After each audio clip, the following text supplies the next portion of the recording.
Hey, so I think I'm going to start off this discussion actually saying what day it is simply because I feel like it's going to kind of help me lead into what's going on.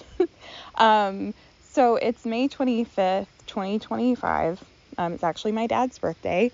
And it's the day before Memorial Day. But anyway, I'm saying this because, what I'm going to talk about today, I don't really know how to talk about other than I feel like I'm going to have to talk a little bit about my life to explain the relevance of what I'm going to talk about. And so what I'm going to talk about, I think, is, unless it changes, sometimes the conversation changes from what I think it's going to be, but it's about emotional depth and melancholy. And as I often criticize the spiritual community, even though I'm sort of kind of spiritual, I'm also absolutely sick of a lot of elements of spirituality, mainly the toxic positivity and the emotional suppression and general running away from emotions, vilifying of negative emotions, and treating soul growth like something you can just jump to. And so anyway, I'm just very tired of the mechanical, emotionally numb, cotton candy bullshit mentality, and I think it is cotton candy bullshit mentality of the spiritual community. And so anyway, I'm basically, sorry, that was kind of mean, but I get annoyed with the spiritual community quite often. Even though I believe in many elements of spirituality and kind of New Age, even though I don't like to say that because I get annoyed with the New Age community, but there are some elements of New Age that I do agree with. Not a whole bunch, but some. And so, anyway, I just feel like, sorry, I kind of went off on a tangent, but that's normal for me. And for a lot of people. But anyway, so it's May 25th, and I've had a difficult few weeks. I turned 33 on May 8th. I'm 33 and my birthday was on May 8th, and I had something kind of painful happen that I suspected was going to happen or suspected I was going to find out. But I didn't know for sure, and I still wanted to hope that it would turn out differently, but I got a pretty clear understanding of where things were going for me, with a guy, and it didn't work out. And this was back, not long before my birthday. And so I've been very, very sad about this situation. And it's kind of plunged me into a lot of it's allowed me to really analyze how I emotionally process, which is one of the silver linings. As painful as the situation has been, that's one of the silver linings. There are many silver linings, but some of the silver linings in pain, because I don't want to be toxically positive, obviously. I complain about toxic positivity a lot, I feel like, anyway, these days. But not to be toxically positive about pain, but, like one of the things that emotional pain teaches us is that, so I believe in God, and God gives us free will. And the free will effects of our own free will, but also the free will of others, teaches us that with free will comes deep responsibility, obviously, to do the right thing, to operate from a place of love, to be loving. And I believe to be a vessel of God's love. Or if you don't believe in God, I believe in God. But even if you don't believe in God, to be a vessel of divine love. And, but that being said, and now I'm starting to lose my train of thought because I'm putting a lot of pressure on myself to say something eloquent, and I'm like, oh no, I'm not going to do that right now, because I'm a little scattered. But basically, we have this free will choice to operate from a place of divine love, to operate, I think, from God's love. And with that, we learn from people and from ourselves when we don't act the appropriate way. Sure, you could say it's part of the path, maybe, like, someone did something really awful, or you did something really awful and you learned a lesson from it and it was part of the path. Yes. And that is a silver lining to a degree, but the silver lining in a lot of ways is actually that it teaches us not to do that again. It teaches us, wow, I was quite a monster a year ago or 10 years ago, or that person was really, really awful and did something really awful, or I did something really awful or a little bit awful or whatever. And I shouldn't do that again, right? And so you honor the fact that, or I shouldn't do what this person did. And so we learn from this pain and we gain sympathy, like from our sadness, from our confusion, from our doubt, from our fear, even from anger. And I'm really losing my train of thought now, and I'm kind of frustrated because I don't want to lose my train of thought. I lose my train of thought a lot, but I feel like I'm losing my train of thought more than I'm supposed to right now, or more than I want to. Anyway, but yeah, so basically, like, we have this, okay, so I had to pause my video because I lost my train of thought way too much. And so I started back over, and if you've heard any of my other recordings, I sometimes have to, or actually frequently have to stop my videos after a little bit, pause them anyway, and listen to what I said before and recalibrate to kind of be like, okay, that's where I was going. So anyway, so I did that this time, and I took a little break in the meantime. And so anyway, I'm back to it, but it's the same night. It's still May 25th at night, and you might hear crickets and stuff. But anyway, because I'm outside. But yeah, so, but I think what I was trying to say was basically that, so the spiritual community, what it does is, okay, so not just the spiritual community, but I find this happens a lot in the spiritual community. There's this approach to the past where it's like, okay, my past led me here. I am grateful for my past. What I learned in my past led me where I am now, and that's a good thing. And it's like, fine, like, yeah, find the beauty in the past, but you also have to find the pain, because you learn from both. Our emotional depth is not just happiness. Our emotional depth is also sadness. So you have your spectrum of emotions. I don't like to call it negative emotions, but what we consider to be negative emotions and positive emotions. So you have sadness and you have joy. You have, fear and faith. And then I don't always know what the opposites are, but something close to the opposite of fear would be faith. And then like anger and contentment or peace, I guess, like anger and peace. And then loneliness, and then whatever the opposite of loneliness is.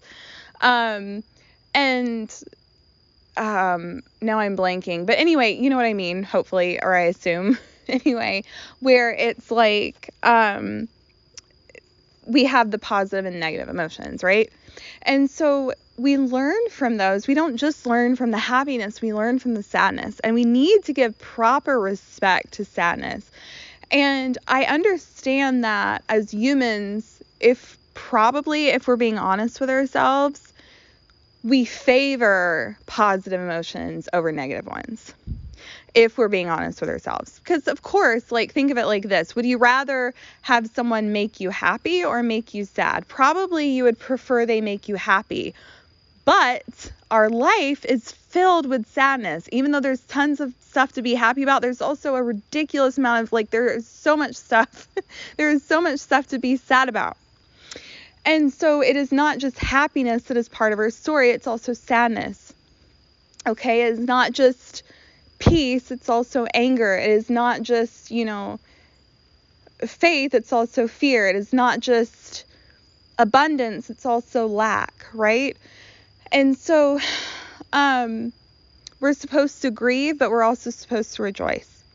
And I think what happens is in the spiritual community, and this is one of the many things that annoys me beyond measure in the spiritual community, it's almost like a lot of spiritual people and New Age people, and you find this outside of spirituality and New Age, but it's very, very intense in the spiritual community and the New Age community, which I'm kind of using them almost synonymously. I know there's like a little bit of a difference, but there's a lot of similarity. But anyway, so they look at the past. I feel like a lot of them look at the past like, okay, the past led me here. I am grateful for my past.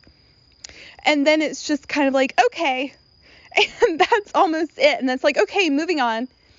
And so much of your current situation and your future are influenced by the past. Now, I know a lot of spiritual people say, oh, time is not linear. And I'm like, okay, maybe it's not.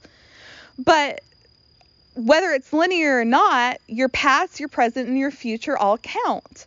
So let's honor the past as well. And I feel like the past isn't really honored at all in the spiritual community and the New Age communities. So anyway, so I feel like what happens is it's almost like spiritual and New Age, whatever, kind of same idea-ish, same-ish idea. They look at the past, and the past is a book. The past really is like one of your wisest tools is to analyze your past and learn from it. And your emotions are such a big part of that. They're ginormous. Your emotions are so much of your humanity and your experience here on earth. And you learn so much from your emotions. And so your past is like your book. And it's a huge book. Just in one lifetime, this is like a 500 plus page book. And I feel like what happens is the spiritual / New Age community, and you find this a lot with people who do like manifesting, and I have a lot of criticisms of manifesting. Not every single element of manifesting is bad, but I think probably 90% of the manifesting out there is truly very, very corrupt. And I've talked about this in another video. I've talked about the problems with manifesting, and I will probably continue to talk about the problems with manifesting, because manifesting is so messed up in so many ways. Again, it's not 100% bad, but it's probably like, honestly, I think 80+% bad. So anyway, but within the spiritual community, New Age communities, and especially among people who do like law of attraction, law of assumption, I have a lot of criticisms to make of law of attraction, law of assumption.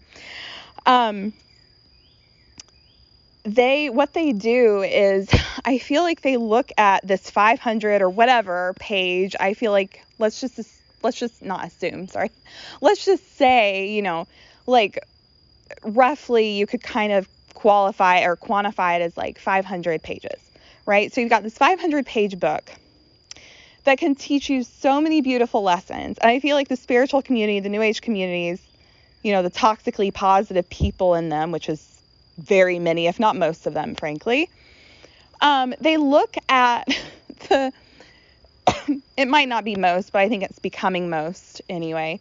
But they look at sorry, I got worked up, and so then I started coughing. They look at their book, this 500-page book, in their past, and they're like, okay, I read 5 pages, maybe 10 pages. I think that's enough, and I'm going to use an obnoxious accent because it makes me feel better, because I think there's a very beautiful place for poking fun and sense of humor and a little bit of mockery, to be honest. And I talked about this somewhere else that I actually haven't posted online yet, and I don't know what I'm going to put online first, because I take a while sometimes, or oftentimes, to post these. So I don't know what's going to go up first. Probably this one, to be honest, but I don't know.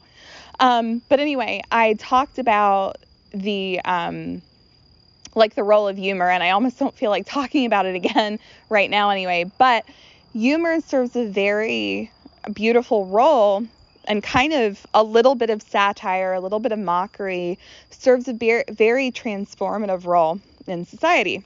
And so I think it's fair for me to poke a little bit of fun. Okay, yes, I understand we're all in a crazy world trying to figure out a crazy world.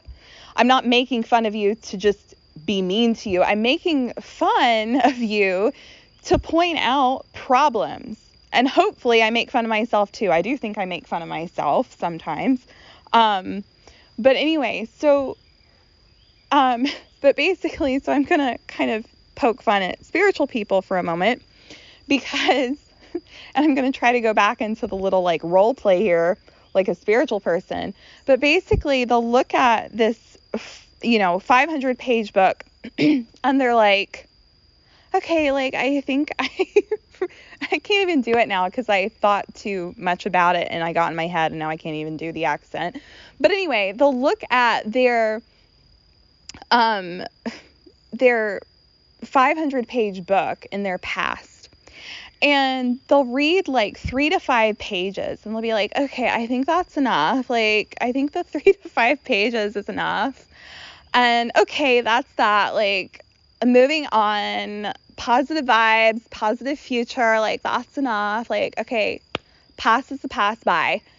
And I'm just thinking, okay, but there's so much, there's so much that you can learn. There's so much that you can learn from your past. And not just the positive things in your past, but your grief.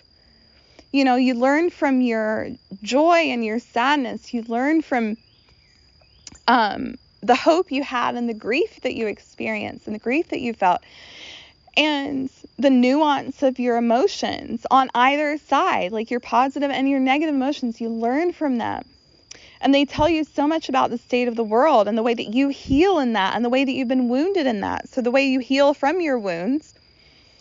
And I just feel like spiritual people, oftentimes, they're just kind of like, okay, well, the past is the past, and it got me here, so that's awesome. Okay, cool, like, moving on.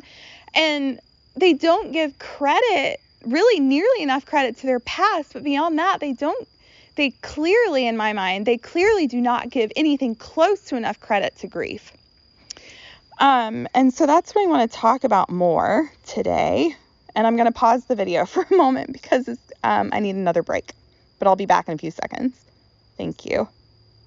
A few seconds on here. It's going to be a few minutes for me, but it's a few seconds on here. Okay, so I'm back from my break. It wasn't very long. It was like 15 minutes. And I'm still outside. And also it's, like I said, it's the end of May 25th. And there are all these fireflies out here, and it's really cute because it's the first night I've been outside with the fireflies, and they're all over the place, and it's adorable. But anyway, so I want to say something that I forgot to mention before, which was basically, and I'm also, this is not what I was going to say, but I'm going to mention it too. If you hear me like breathing more, it's because I'm walking around on the front sidewalk because, I was starting to like have a really hard time concentrating and I need to move. So I'm moving around. So I'm just pacing on the front sidewalk. But anyway, so what I wanted to say before, or I'd forgotten to say before, was even though, okay, so we learn from our past, and we're supposed to deeply grieve our past, but also rejoice over our past, and just kind of find a healthy, I want a better word than this, but the word that's coming is flow, but I feel like there's a better word for me to use, but a healthy flow between the two. You just naturally get to a place where it's almost like granted, we're mental creatures, of course, but we just kind of naturally find or are naturally led to the right emotional focus at a certain time. And I think the more that we value the nuance of our emotions, the more we naturally find it the right way. So what I think happens is, and I'm starting to learn this because I feel like I'm honestly, even though I'm still learning because I'm human and we all make mistakes. We're all learning. I feel like I've learned a lot over the last few years, especially over the last year, where I've been grieving this situation, and actually involving the guy in the that I was talking about at the beginning. And I've been grieving this situation for a really long time, for a few years. And I've been analyzing what's happened. And anyway, so it's kind of come to a little bit of a closing point. This month, actually, it happened right before my birthday. So my birthday was May 8th, and it happened at the beginning of May. And, so I've had to navigate this emotional turmoil, and it's really taught me a lot about my emotions. And I think about the human state of being emotional and deeply emotional. And, I'm starting to, I think, assuming I'm right, I think I'm starting to figure out that the more we value deeply, not just surface level, but the more we deeply value our positive emotions and deeply value our negative emotions, the more we naturally find where we need to be emotionally. But because in the spiritual community and the New Age communities, they don't really value the negative emotions very much, they're not really landing where they're supposed to be emotionally. And that's a very complicated issue, but the simple explanation is, I think it's very obvious, they're not finding where they're supposed to be emotionally. And so, granted, we're all learning, myself included, but I think I've made a lot of good strides through really valuing the nuance of my emotions. And so anyway, but we learn from our past. I'm going to go back to what I was trying to say before. So we learn from our past, but we're not, even though we learn from our past, we're not meant to be shackled to our past. And I think I have a lisp, so I realize when I'm saying past, it's kind of hard to tell if I'm saying past or path, but I guess it's kind of the same idea in a lot of ways. But anyway, I guess the path it includes the past and the future and the present, but the past is, anyway, part of the path. But, so yeah, so, so we learn from our past. And we have hope for the future, but a big part of being hope for the future is to value your emotional nuance, to become a more loving vessel. And to value your emotional nuance means to also value your pain, not just your happiness. And so anyway, I am so losing my train of thought, and it's very frustrating. But anyway, whatever. I guess I feel like I really need to talk about this, and it's quite frustrating because there's this part of me that's I need to stop talking. I'm exhausted.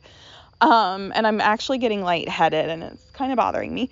But anyway, so yeah, but I don't know. I'm okay. I'm not worried.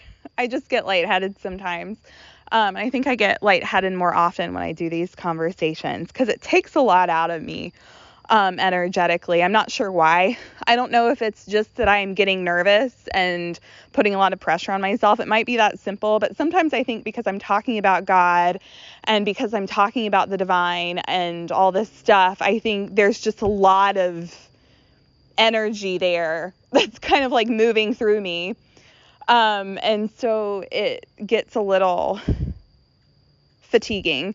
And so anyway, but yeah, so we learn from our past, and we're, I think, supposed to find a balance, and I'm still figuring out what this balance is, but I think there is a balance between learning from your past, and using what you learned from your past and your present to positively influence the future, but not being shackled to your past. So you learn from it. You analyze a lot of elements of your past, but not so much that you lose sight of the present, and not so much that you kind of roadblock the future. So you're not shackled to your past, but you deeply value and deeply honor your past. And like I said, a huge part of your past and present and future is your emotional depth, including your negative emotions, which, again, I will say over and over and over again because it drives me crazy. The spiritual community does not value negative emotions anything close to enough. And that is one of my roles, I think, in life, is I really do believe this. I believe God has been like, Suzanne, you're an emotional person and you believe in some elements of spirituality, but you also cannot stand many elements of spirituality. You need to talk about the emotional suppression in the spiritual community. That's like a big part of your role here on earth. So anyway, but that's a big part of my role here on earth, I think. But, so yeah. So anyway, I think we're supposed to learn from our past, but not be shackled to it. And I think there's a helicopter or plane. No, I think it's a truck, whatever. I can never tell. Sometimes I can sometimes, but not right now. But anyway, I think it's a truck. But yeah, so, I'm going to take another pause and then I think I don't know how long this video is going to be. I actually feel like this is going to be one of my shorter videos, knock on wood, and it's still going to be a long one because my videos are long. But, okay, so I'm going to pause the video again, and then I'm going to come back. I really want to finish it tonight. That would be awesome. But anyway, I'll be back in a few seconds for you, and who knows, hopefully just like 15 minutes for me. But anyway, a few seconds for you. Thank you. So, okay. So I paused the video and it's dark now, like it's 8:44 p.m. Eastern time. And so it's kind of, I don't know, it's dark and I'm in the woods, not literally, but the house is in the woods. So, it is in the woods, but I'm not like walking around in the woods. It's just that the house is in the woods.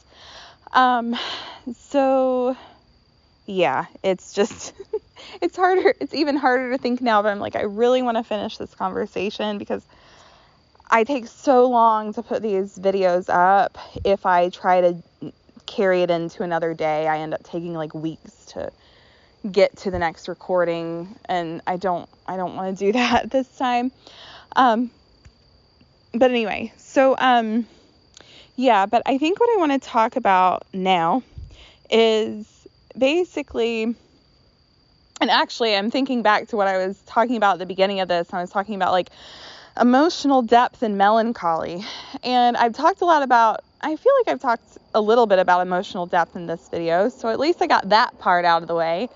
But I don't even know exactly where melancholy is going to come in. I mean, melancholy is a big part of this, but actually, okay, so I guess melancholy, because I have a lot of melancholy.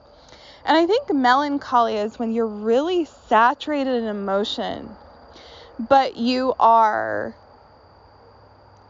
really almost in the middle of sadness and hope, like grief and hope.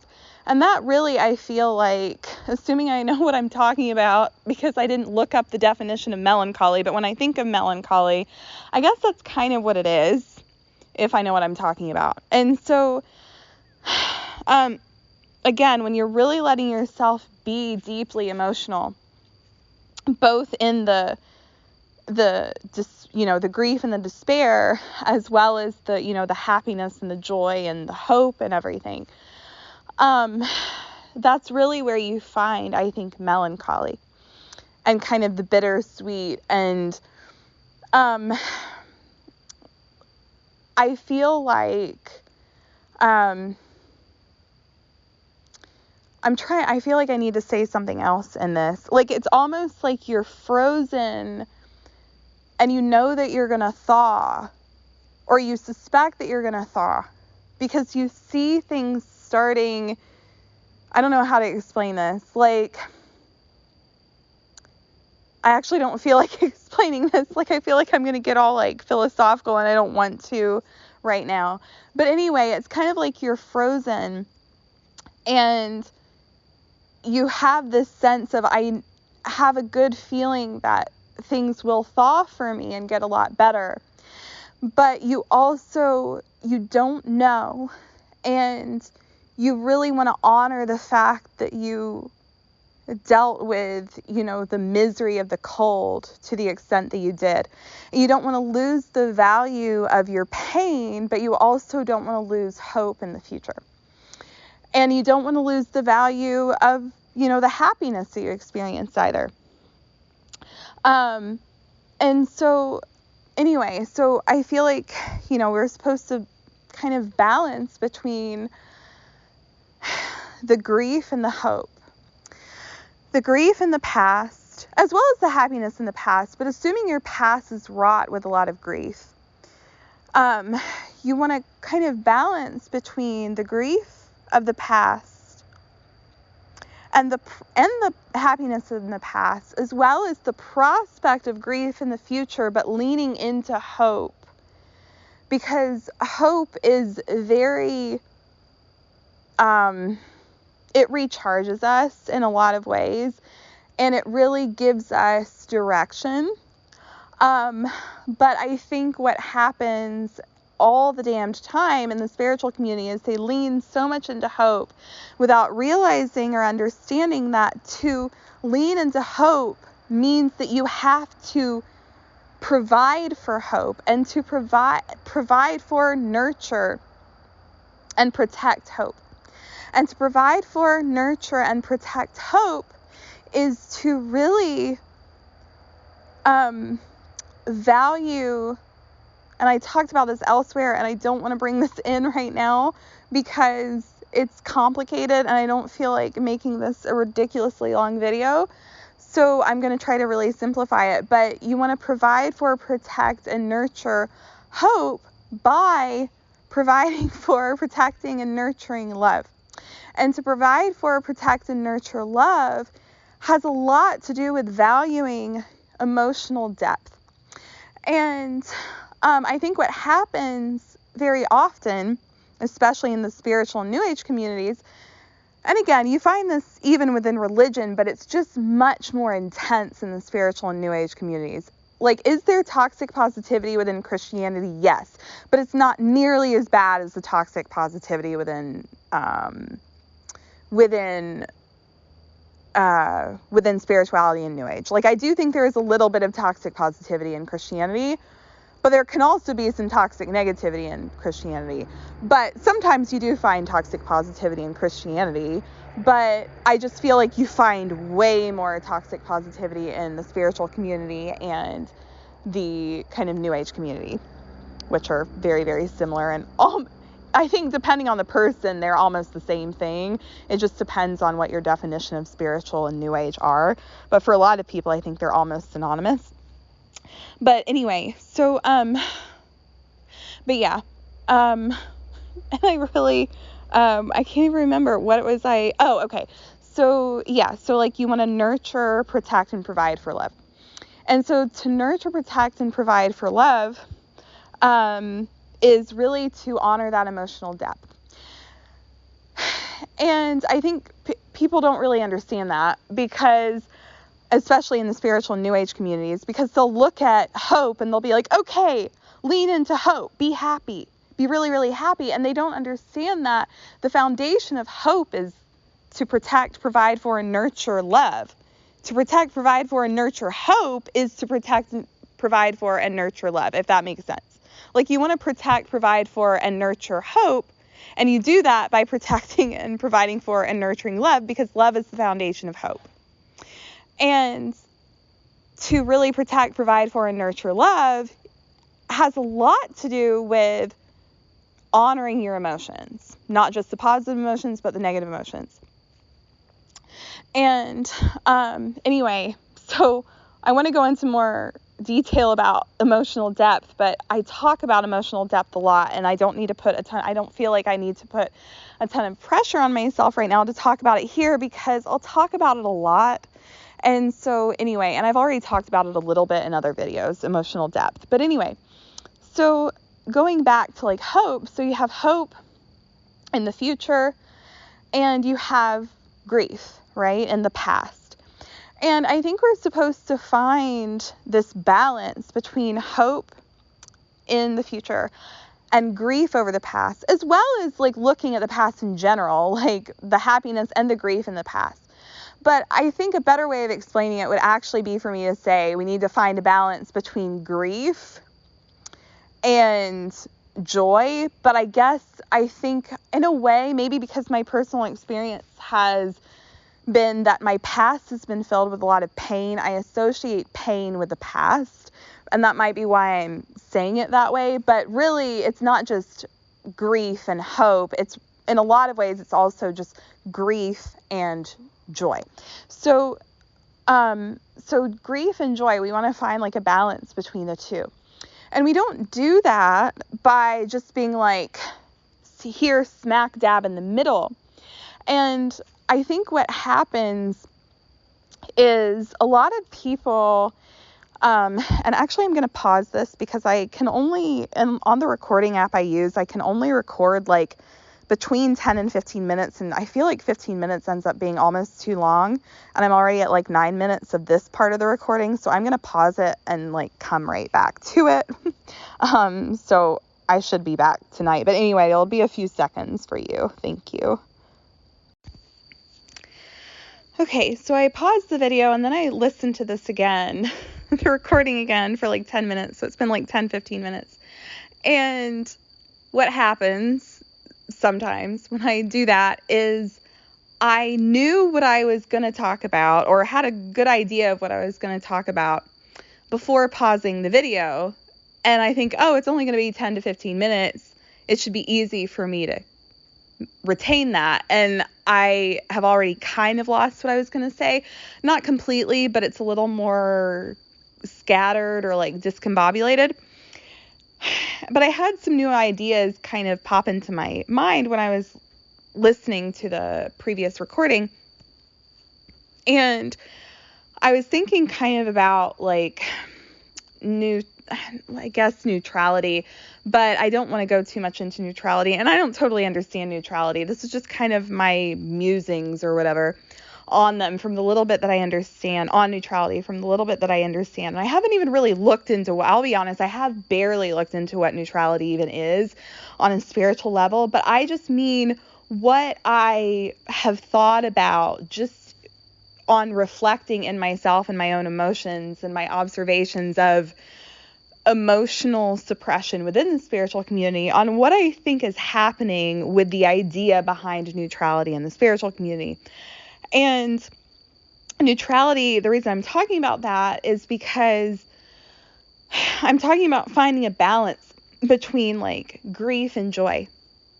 And I think what happens is a lot of people in the spiritual community, the ones that several of them, like a lot of them are toxically positive anyway, but some of the ones that aren't quite as toxically positive, they become almost like apathetic, like I would say toxically apathetic. And I think that kind of apathy comes in a lot with the idea of neutrality. And I think people in the spiritual community, they talk about neutrality and God is neutral, but they don't really, again, they don't really understand what that means. And to be fair, I don't really know what that means either, but I have some ideas that I think would be helpful because I think through what I've gone through emotionally, it's taught me a lot. And I made these observations when like looking at the spiritual community. And I feel like I want to talk for like several minutes or whatever about what I think is happening, because that plays into the whole like balance between joy and grief discussion. And so basically, I think in the spiritual and New Age community, they will talk about like God is neutral or the universe is neutral. And they have this idea that to be neutral is to be apathetic. But I don't think that's what it is. And not everybody thinks that neutrality is apathy, but I think that's kind of what it's getting conflated with. And so they'll just be like, they're already distancing themselves from their emotions, right? They're already distancing themselves from their sadness. And they're heavily distancing themselves from their past as well. Because like I said, it's like a 500-page book and they'll read 3 to 5 pages of it. And it's like, even if you don't have to read the whole book, because I understand the whole book is a lot, like at least read like 100 pages of it, bare minimum. And they're over there reading like 3 to 5 pages, and so, and even if you don't love to read it, listen to it, right? Like, the point is, there's a lot more to the story than the 3 to 5 pages, and give it a lot more credit than you are, and honor it a lot more than you are honoring it. And so anyway, the story, the past. So, okay. So neutrality, I feel like they kind of have this very apathetic approach to neutrality, where they think neutrality is almost apathy.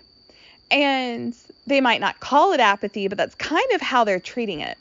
And so I think what happens is they look at, I think part of why this happens anyway, is the spiritual community is filled with lofty ideas, right? Because it's such a ginormous view of existence.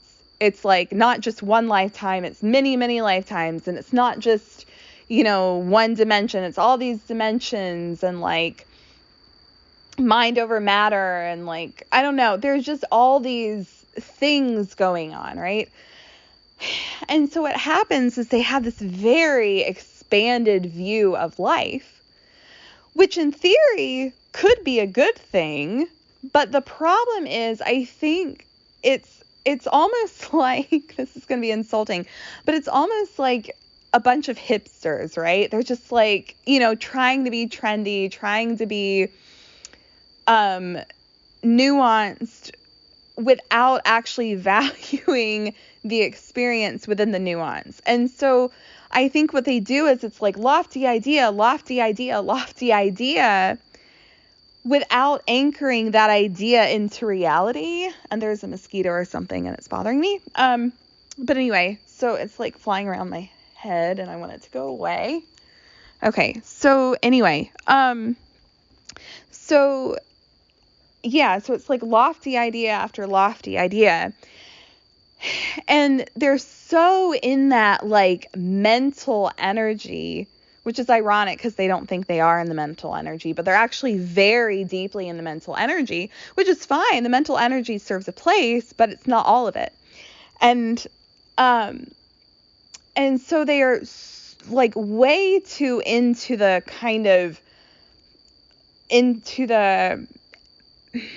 almost emotionally disconnected mental. The mental ability can be connected to emotions. And I know I'm talking a lot and it might be like hypocritical. It might be hypocritical of me to be like, to be insulting them.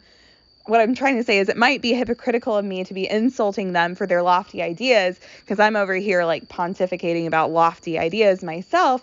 But what I'm trying to say is like, and I lost my train of thought, but what I was trying to say is like, they're going and grasping at these very lofty ideas, but they're not anchoring them into their own experience in life. And a big part of that is the emotional depth. And so like our minds can actually deeply perceive emotions. And a big part of our emotional experience is within the mind. It's not only within the mind, it's also within the heart, but a big part of it is also, of course, within the mind.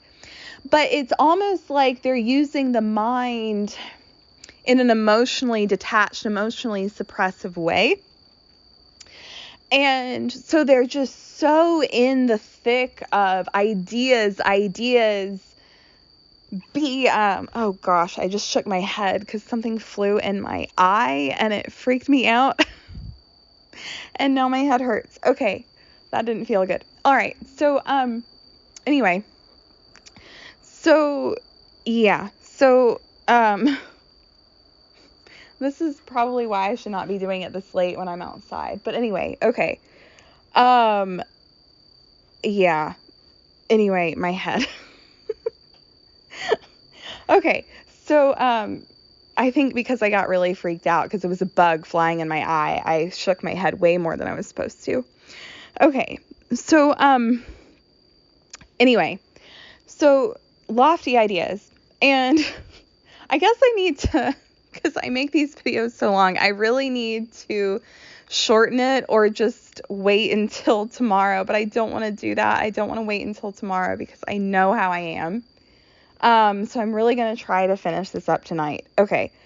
This discussion, because I'll talk about it later too, like in other videos, but I want to finish this video tonight if I can. Okay. So, yeah, so like what will happen is, they'll just be so in the lofty ideas, right? And so anyway, I was talking about being hypocritical, and I can't remember if, and I don't want to have to go and listen to this again because I keep doing that. But I think that's what I'm going to do because I really want to try to like explain what I want to explain. And I've been so kind of all over the place in the last 10 minutes. I mean, I was probably all over the place before that, but I've been really all over the place the last 10 minutes. So anyway, I'm going to pause this and listen again and then go back into what I was talking about. But anyway, it'll be a few seconds for y'all. Thank you. Okay, so it's actually the next day. So it's May 26th now, and it's at night, but it's not as late. It's about 7, it actually just turned 7:40 p.m. So, and I'm still outside. And so, yeah, you can probably hear like rain and stuff because it's raining a little bit. But, well, it's not raining right now. I think it's just the leaves are dripping. But anyway, but yeah, so, I'm trying to remember what I was going to say. Yeah, so after yesterday or after last night, when I finished up the recording last night, I realized when I was listening to it again tonight before starting this recording, because I needed to like find where I even was in that conversation. When I was listening to it again just a few minutes ago, I realized that last like 10 minutes, I don't really need to like go over the whole like neutrality thing and all of that right now. Like, I think I can just kind of just move on from that in this conversation because I didn't even really know what I was talking about. It was just more like I felt like I needed to talk about the lofty ideas because I think spiritual new age people get way in over their head with like, it's not thinking about complex issues because like I said, I would be a massive hypocrite to complain about them getting into complex issues because I'm over here talking about kind of complex stuff, maybe a little bit complex at least, but it's not that they're talking about complicated issues that's the problem. It's that they don't remember to get back to their emotional experience when doing that. And so I think that's what's kind of happening. It's almost like, you know, they have a balloon and the balloon is like the lofty ideas and they're like, you know, letting that balloon go really, really, really high. Like imagine it has like this ginormous ribbon. And then at some point they're like, oh, let's just stay up in the sky. And then they let the balloon go. And then they're just, you know, bye-bye. So I feel like that's kind of what's going on. Like they're not connected to their emotional experience very well. And it's causing a lot of problems and it's making them emotionally numb and very emotionally distant at the very least, which is where the toxic positivity easily comes in. And I've talked about in other videos the dangers of the toxic positivity in the spiritual / new age communities. And I will continue to talk about it, I think, because it's something I'm very passionate about, is criticizing. Like I'm very passionate about criticizing the emotional suppression and the toxic positivity present within the spiritual / new age communities, which are very similar and depending on who you ask, almost the same thing, but it depends who you ask, but they're at least similar. Um, but anyway, I'm going to go back to melancholy because I ended up looking up the definition. Like, did I even have it anything close to right? Because, when you have some words that you remember looking them up a really long time ago, and then you almost put your own flavor into your memory of what the definition is. And then years later, you're like, oh, I wasn't quite using that word right. Well, I worried that kind of is what I worried that was what I did with melancholy. And to be fair, I kind of did that with melancholy because melancholy, I looked up the definition. It's deep sadness surrounded, or not surrounded, but it's like deep sadness mixed with pensiveness. But I realized, I was like, well, I guess that is kind of how I viewed melancholy, but I associated it with like grief kind of mixed with just a little bit of hope. And it's almost like I think melancholy is like grief cushioned in something, but you don't quite understand what the cushion is. And so there's this depth of almost like a sense of you don't know what's going to happen. There's a sense of like things feeling beyond you, but also you want to kind of hold on to the sadness in a way that you want to peel apart and peel back at the same time. Peel apart like the different layers of your sadness to understand what it's telling you. Like it's like a thoughtfulness around sadness, which is maybe also where I got the kind of little bit of like between grief and joy, because in a way that's, I think, what sadness, I think that's kind of the silver lining to sadness, is that you, when you actually decide to look into what happened and made you sad or made others sad, you understand kind of the right way forward better anyway, because then you learn from the sadness and you learn from the suffering or whatever. And not that you want to cause suffering, but that when suffering occurs, you don't want to just ignore the fact that it happened. You actually want to look into the story, essentially. And you learn a lot from that. And I think that imparts hope, because at least there's some sort of understanding of a way forward, because you've learned a little something in that struggle or whatever. And so that's probably where I was getting like the feeling of hope within melancholy. But I want to finish this up because I realize I feel like even though this conversation has been very kind of scattered, very scattered,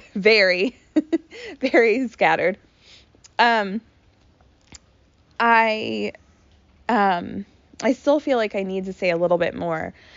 So, basically, I feel like the melancholy, and not just melancholy, but, well, kind of melancholy, like finding meaning in sadness is something that spiritual people just are really awful at. Like, they're shitty at it. They're really, really shitty at it. Because they're just like, they won't investigate the sadness.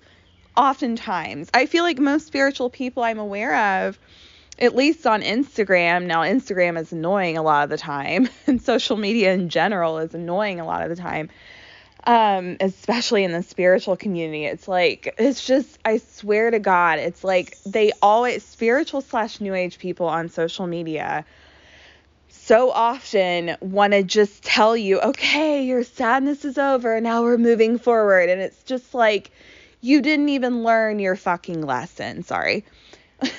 I'm swearing tonight, whatever. And last night. Okay. So anyway, but yeah, you didn't learn your lesson. And so I think, what's happening is, yeah, they're not investigating the sadness. And I think that's what we need more of. It's not gluing ourselves to the sadness and saying, okay, the sadness of the past is guaranteed to be the sadness of the future. It's not like that. I mean, I understand that we're not supposed to just define our future 100% by our past. I get that. But like, learn from the past, And so I feel like in the spiritual and new age communities, and definitely in the annoying group of people who do I'm sorry, that was insulting. But I want to point out how awful it is. So I want to call them annoying, and they kind of are, to be honest, but I understand they probably don't realize that what they're doing is so dangerous. But basically, I think law of attraction, law of assumption are extremely dangerous on an emotional level. This isn't even religious.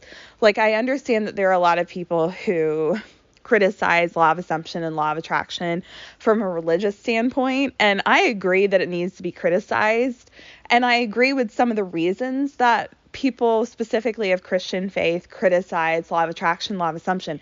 But that's not even the biggest reason that I criticize law of attraction, law of assumption. It's not just that it's not prayer. As great as prayer is, it's not simply that it's not prayer.